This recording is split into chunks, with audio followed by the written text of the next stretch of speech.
বাড়ি যখন পর্যটক এরিয়াতে হয় তখন কি আর ভিউ দেখার জন্য 1000 টাকা খরচ করে যেতে হয়? আপনারাই বলুন। হ্যালো এভরিওয়ান, আসসালামু আলাইকুম। দেখতেই পাচ্ছেন আজকে খুবই সুন্দর একটা ভিউ আপনাদের সাথে শেয়ার করতেছি। তবে এর আগে হচ্ছে একটু খাওয়া দাওয়ার ভিডিও শেয়ার করি। মানে আজকে হচ্ছে আমার বিকালের নাস্তা থেকে স্টার্ট করতেছি, আর আজকের ভিডিওটা একদম বিকেল থেকেই যাচ্ছে। বিকেলের নাস্তার জন্য পেনকেক তৈরি করেছিলাম। বিকেলের নাস্তাটা শেষ করতে না করতে আমার ফোনে কল আসছিল আমার ভাসুরের। সবাই মিলে হচ্ছে বুট ভ্রমণে যাবে বা নৌকা ভ্রমণে যাবে। আমার যা ভাসুর, ননদ, ননদের জামাই অনেকেই হচ্ছে ছিল, সাথে আন্ডা বাচ্চা তো আছে, সবগুলা বাচ্চা কাচ্চা সবাই মিলে হচ্ছে আমরা নৌকা নিয়ে চলে যাচ্ছিলাম।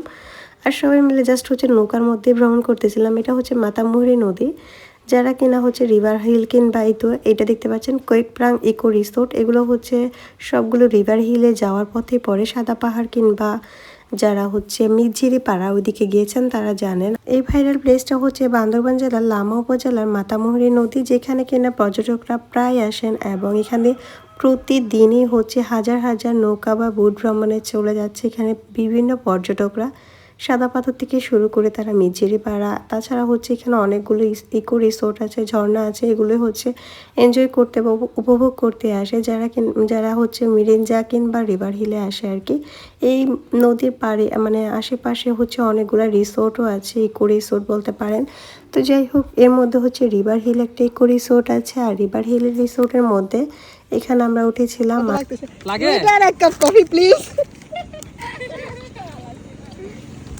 উঠেছিলাম বলতে রিভার হিলের পাশেই আমাদের বাড়ি, আর এখানে এসে আমরা কফি নিয়েছিলাম। আর এটা হচ্ছে আমাদের ননদের হাজব্যান্ডই আমাদেরকে ট্রিট দিচ্ছিল, মানে সবাইকে কফি খাইয়েছিল। আর কফিটা নিয়েই আমরা বাসার উদ্দেশ্যে চলে আসছি। এখান থেকে জাস্ট নদীর এপার থেকে ওপারে হচ্ছে আমাদের বাড়ি। কফি শেষ না হতে আমরা নদী পার হয়ে বাসায় চলে এসেছি। আর বাসায় এসে হচ্ছে আমরা কিছু ফ্রুটস কেটে নিয়েছিলাম খাওয়ার জন্য। এখানে ড্রাগন ফ্রুটস এবং হচ্ছে ম্যাঙ্গো কেটে নিয়েছিলাম বিকেলের নাস্তার জন্য, যেহেতু আমরা বিকেলের নাস্তা করেই গিয়েছি। দেন এসে একটু ফ্রুটস খাচ্ছিলাম এই আর কি।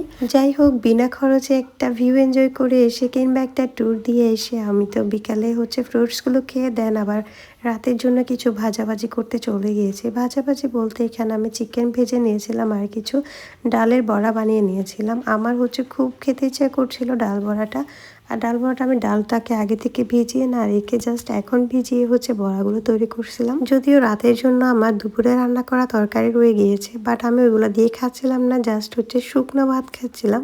মানে শুকনো আইটেমস দিয়ে হচ্ছে আমার ভাত খেতে সবচেয়ে বেশি মজা লাগে। কার কার হচ্ছে ঝোল আইটেম ভালো লাগে না, শুকনো আইটেম দিয়ে ভাত খেতে ভালো লাগে, অবশ্যই কিন্তু কমেন্ট করবেন। আর ডাল বড়াটা খাওয়ার এত বেশি ক্রেভিংস হচ্ছিল যে আমি না ভিজিয়ে ডাল বড়াটা বানানোর কারণে ডাল বড়াটা অনেক শক্ত হয়ে গিয়েছে। মানে আমি বুটগুলাকে জাস্ট ব্লেন্ডার করেছিলাম, ভালো করে ব্লেন্ডও হয়নি, যার কারণে অনেক বেশি শক্ত লাগতেছিল, বাট আমার খেতে ভালোই লাগতেছিল। মানে ঝোল আইটেমের চাইতে তো শুকনো আইটেম দিয়ে ভাত খেতে বরাবরই ভালো লাগে, যার কারণে আমার ভালোই লাগছে। এই ছিল আজকের বিকেল। আল্লাহ হাফেজ।